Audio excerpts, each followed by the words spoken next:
ito pong challenge ko sa inyo. Meron po akong mga source doon sa Baguio. Dapat po gawin natin dyan na one strike policy. Kapag meron kaming na-videohan ng source, yung source ko makapag-video ng isang pasugalan lang, okay ba sa iyo, Colonel? I-relieve ka? Yes, Senator. Very good. So I'll talk to my sources doon sa Baguio na masid-masid na at mag-video. Magandang araw mga bay. Magandang araw sa inyong lahat. Kahit saan sulok man kayo ng mundo, magandang araw sa inyong lahat. Palakpakan nyo ang inyong mga sarili. Ano, tapos na ba ang away? Ako mag-uumpisa pa lang. Gusto ko makipag... Huwag na lang. Ito yung pag-usapan natin itong in-expose na Senador Rapi Tulfo tungkol sa mga pasugalan dyan sa Baguio. Oy, Libayan, ano na? Kapipilit mo ko na katitira mo ng katitira kay Senador Rapi Tulfo doon sa biyanan mo na mayor. Hindi mo tinitira yung mga pasugalan na nagkalat doon. Kailangan pa i-expose bago ko magsalita. Ano kaya sasabihin mo dito ngayon? Ito, panoorin natin itong expose ni Senador.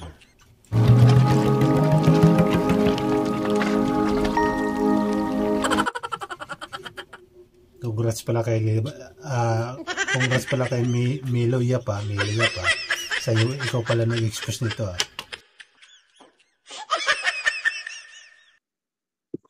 As long as executive session po, weekend po. It's available na po, Mr. Chair. Yes po. Okay, so you want that? Huh? So, I so move. So, submit na. All right. So, mag-executive session tayo mamaya. For the meantime, bago tayo mag-executive session, pwede tayo mag-sway muna sa topic, mabilis lang ito. Nandito si Colonel Francisco Bulwayan, Jr., City Director ng PNP, Baguio City. Talamak ang sugal dyan sa Baguio City. Ano bang pinanggagawa nyo? At in fact, may mga video na mga sugal, pati mga bata, nakasugal. At although, after na ma-expose yan, nagkaroon kayo ng konting road. Hanggang ngayon, meron pa rin. Ano nangyari po sa, di ba meron kayong confidential fund? Ang tanong ko dyan, nasaan si Mayor ng Baguio? Hoy, Mayor ng Baguio, galaw-galaw. Napaka-imposible naman na hindi mo alam yan. Sino ba yung naglalagay ng pulis sa isang lungsod? Di ba kayo, Mayor? Ang ingi ni Libayan, yung biyanan niya, hindi niya pinupuna.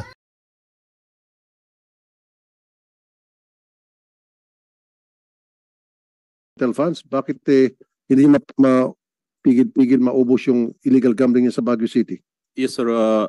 The video was aired, I think, last year, and we have made several operations already and several preventive measures so that those operations will be eventually stopped. What preventive measures meron kayong inilatag, sir? Since the areas are pre-identified, we made a patrol and other police presence to make sure that the gambling operations, which was reported last year, will not recur. Kung hindi pa pala na-expose, sir, napabayaan nyo lang yon, buti na na-expose.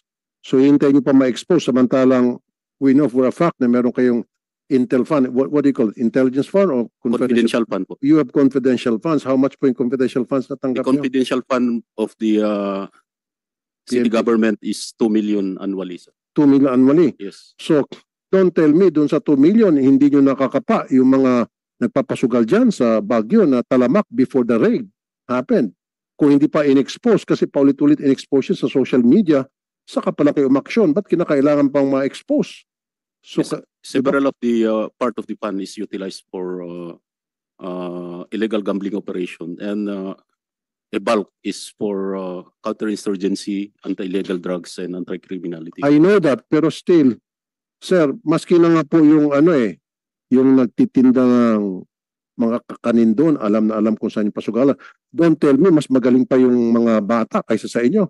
Yung mga paslit, alam na alam. Meron doon sa video, mga bata nanonood sa sugal. Come on, pagtatawanan kayo sa PNP dyan.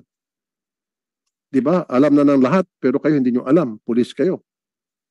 Yun yung sinasabi ko na kung hindi pa na-expose, hindi kayo gagawa ng raid. Ilang beses na-expose yun eh.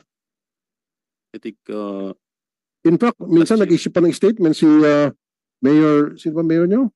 Mayor Magalong, Mayor Magalong na noong una hindi niya inadmit na may pasugalan and later on inadmit niya na may pasugalan pero wala siyang kinalaman doon, wala siyang control. Kaya nga PNP may control kung sinasabi ni Mayor Magalong wala siyang kinalaman doon, then dapat PNP.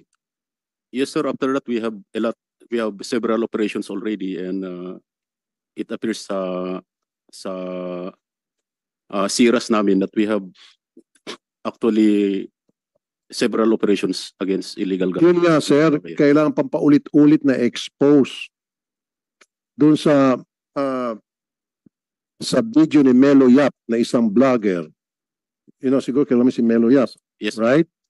Oh, ilang ulit niya yon in-expose, saka kayo nag-grade. Several times niya, ilang video muna inilabas niya eh. Di ba? Hinamon pa nga ni Melo Yap si Mayor Magalong. Di ba? Maging si Congressman minsan in-expose pa yun, wala rin kayong ginawang grade.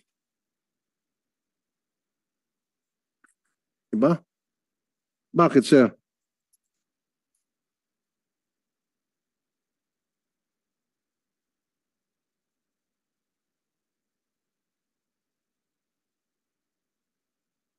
Di ba in-expose pa ito ni Congressman Marcoleta? Oh, after Congressman Marcoleta did expose yung illegal gambling activities sa Baguio, wala kayong ginawang grade. Did you? Or did you not? meron tayo Conducted. sa several raids Huh? already, sir. Since last year, sir, we have several raids already. Kaya nga, kung several raids, bakit pa ulit-ulit pa rin? Baka hindi nyo kinukulong, kaya Yes, we Matapang. admit that we cannot secure every square inch of our city, but we assure you that if there are any illegal gambling operations reported to us, we had immediately Ang daming dahilan ni sir. interventions to that effect. Your Honor. Ayun na lang kasi aminin na hindi talaga matitigil ang kasugalan dahil may humahawak, may nag-uutos. Ipagpalagay na natin na hindi alam ni Magalong pero napaka-imposible. Napaka-imposible na hindi niya alam. Siguro alam niya, nagbubulag-bulagan lang. Mayor siya eh. Sa bibig niya nga mismo nang galing ni Richard Gomez. Di ba si Richard Gomez naging mayor ng Tacloban ba yun? Tacloban? Sa kanya na mismo nang galing na ang mga mayor alam lahat kung saan may mga patsugalan. Kaya pag ginusto ng isang mayor, kayang-kaya niya ipatigil lahat yan. Tapos ito si Magalong, sasabihin niya, hindi niya alam. Napaka-imposible naman. Ano ka, bulag? Ayaw mo lang. Baka natatakot ka, pero napaka-imposible naman. Mayor ka, matatakot ka. Ayaw mo lang kumilos, dahil dalawa lang yan. Diba? Ikaw, or ano, dalawa lang yan. Alam nyo na kung anong sagot.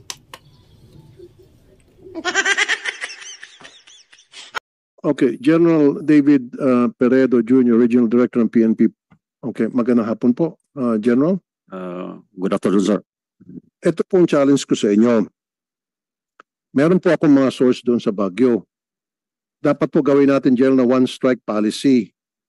Kapag meron kaming na-videohan ng source, yung source kung makapag-video ng isang pasugalan lang, okay ba sa'yo, Colonel? I-relieve ka? Yes, Your Honor. Very good. So I'll talk to my sources doon sa Baguio na masid-masid na at mag-video.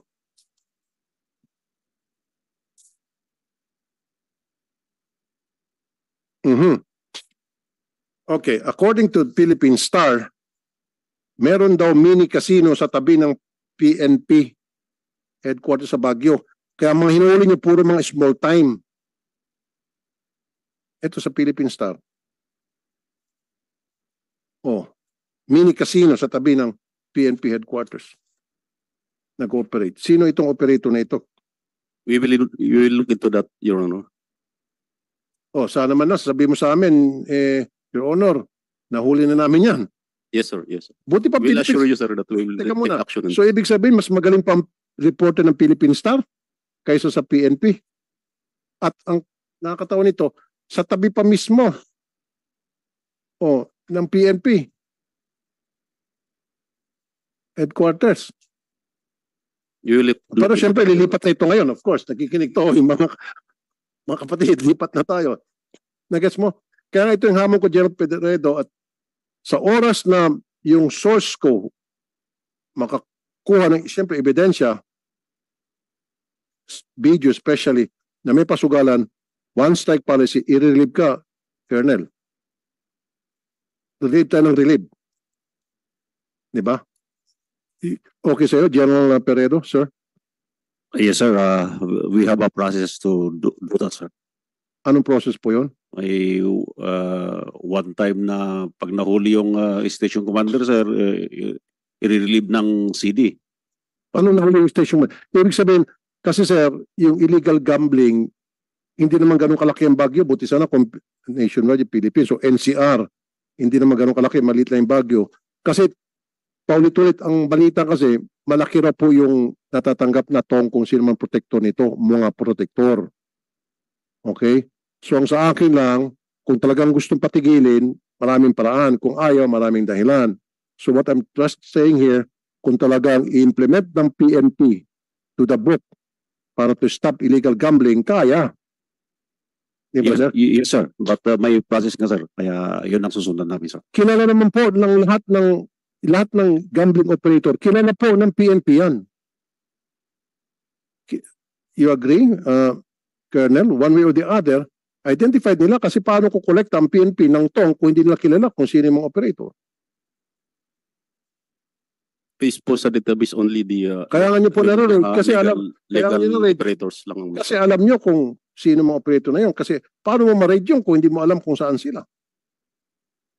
yes, based sa intelligence report, sir. Kaya nga. Diba? Ay, kung hindi pa para na-expose. So yun ang sinasabi ko, General, from now on,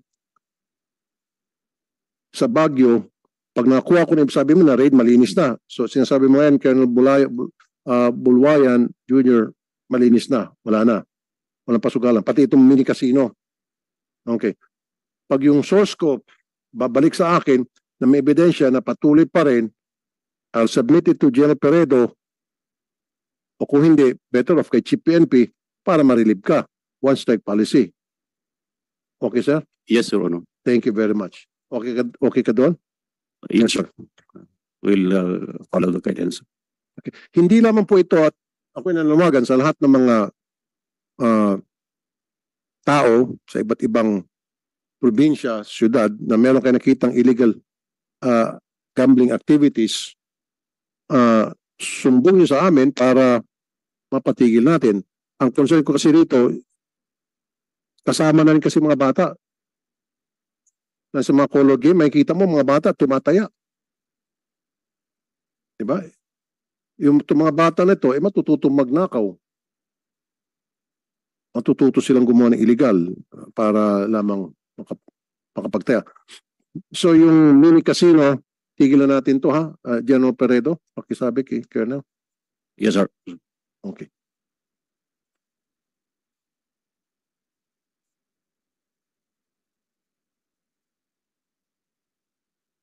Oh, bago lang to, February 18, 2024, sa Philippine Star.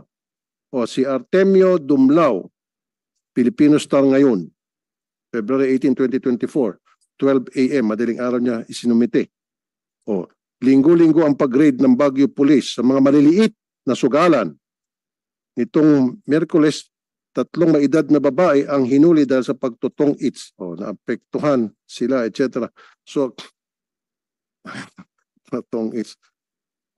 Saan ba yung mini casino? Minensyo pa niya rito eh.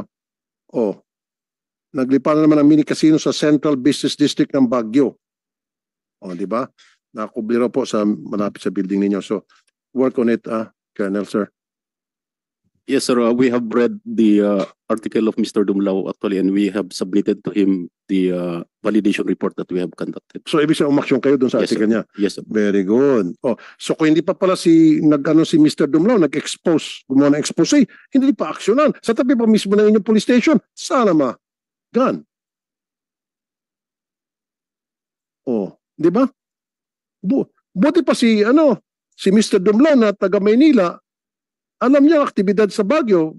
Buti pa si Melo Yap na taga Maynila, alam niya yung mga nangyayari sa Baguio. Kayo sa taga Baguio na mismo, headquarters yung mismo, tabi ng mini casino, hindi nyo alam. Yung mga na-expose niya na areas is wala actually malapit sa aming mga stations. Maybe sa mga sub-stations siguro, but in our headquarters, we Okay, substation, regardless, headquarters or substation, at least, pero at least sinabi niya malapit sa police station, whether substation or headquarters. Police station pa rin yan. Nakakahiya naman. May nangyaring illegal activities. Diyan mismo sa tabi nyo. Yes, sir. Tabi mismo ng inyong substation. We also regret that during that time, the whole month of February was the celebration of the anticipated Panagbenga. So we might have remiss on our operation against illegal gambling, but we have made a certain effort on the ensuring the peace and order during the festivities. Kaya nga po next time, Colonel, huwag nyo na pong hintayin mga taga Philippine Star o Melo Yap o kung sino man dyan sa social media ang makakita o makarating sa kanyang kaalaman at mag-expose siya ng pasugalan dyan sa Baguio. Don't wait kasi nakakahiya. Di ba? Yes, Your Honor. Okay, thank you. Ayun.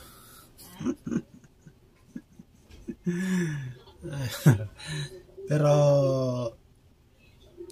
ito, hindi natin masisisi itong mga pulis. Bakit?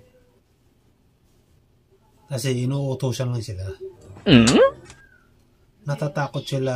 Pag hindi sila sumunod, sila naman itong marirelieve. Kaya lang, ang problema dito, nakarating na sa Senado. Sino ang susundin nyo? I-expose kayo ng i-expose. Ang may kasalanan dito, yung mayor ng Baguio. Ang galing mo mag-expose dyan sa mga corruption, kung ano-anong anik-anik. Pero sa sarili mong bakuran, hindi mo kayang linisin. Ay, Mayor, Magalong, natutulog ka yata eh. Ang galing-galing mo mag-expose din sa mga kalokohan din sa mga corruption. Okay na sana eh. Kahanga-hanga ka na sana eh. Pero sarili mong bayan na hindi ka pa nationwide. Diba? Hindi mo pa kaya kontrolin. Paano na lang kung isa ka na sa malaking tao, mga senador, ganyan, congressman. Paano na lang? Lalo hindi mo na kaya. Huwag ka nang tumakbo sa mataas na posisyon, diyan ka na lang. Mahirap yan kasi sinisisi natin yung mga kapulisan. Sa bagay, ang mahirap dyan kung isang general, tapos mayor, general, vice mayor, konsyal, yun yung magkakasosyo. Hindi ko sinasabi na yung mga taga-Bagyo, yung mga nakakasisya. Yun lang yung napapanood ko sa pelikula. Diba? Hindi naman malayo yan eh. Bakit ginagawa yung ganyang pelikula? Kasi nakikita, nalalaman, kaya ginagawa ng istorya, nagiging pelikula. Pero sa totoong buhay yan nangyayari.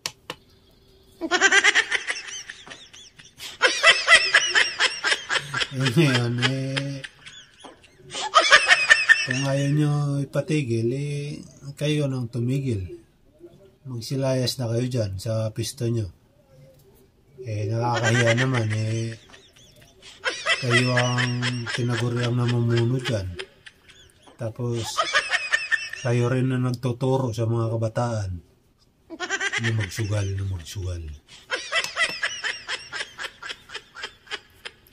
Mabuti na lang meron tayong Philippine Star ba yun? Meron tayong Melo Yap. Palakpakan natin si Melo Yap. Palakpakan din natin yung Philippine Star. Pagtawanan natin si Libayan. Bakit dinadami natin dito si Libayan? Dahil taga Bagyo siya. Tapos, yung mayor ng Bagyo, biyanan niya. Araw-araw siya na sa social media. Bakit tahimik siya sa kanilang bayan? Halimbawa ako, taga Quezon City. Kung meron akong makita dyan na mga illegal, talagang sasabihin ko dito. Kaya lang wala akong nakikita dito sa aming Quezon City. Malinis dito. Diba? Tsaka hindi rin naman ako bumabati ko sa mga ganyan. Mga social, mga pasugalan na yan. Wala naman ako nakikita. Kaya anong sasabihin ko? Ito kasi si Libayan, puro dada ito, puro puna. Hindi na yata puna yan paninira na yata yan tapos yung sarili nilang lungsod, talamak palang pasugalan. Pero huwag kayong mag-alala dahil lahat ng regional director ng kapulisan sa buong mundo pinatawag na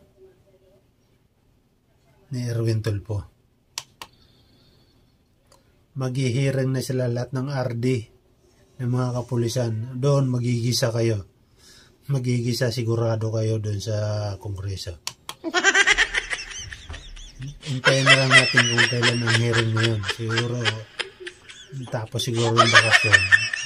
Kasi magbabakasyon na ata Siguro pagbalik yan, tsaka sila mag-hearing dyan. Pero pinasabpi na ni Congressman Erwin Tulfo lahat ng RD, Regional Director ng buong Pilipinas, pinatawag na. Matik yan, sigurado yan, kasama yung Bagyo dyan. Kaya ngayon pa lang maglinis-linis na kayo dyan. Baka kayo yung mga protector dyan. Ang nakakapagtaka dito, yung mayor mismo ay hindi alam. Yung mayor mismo ng Bagyo. Nakakatawa talaga itong mga to. Mga politiko talaga.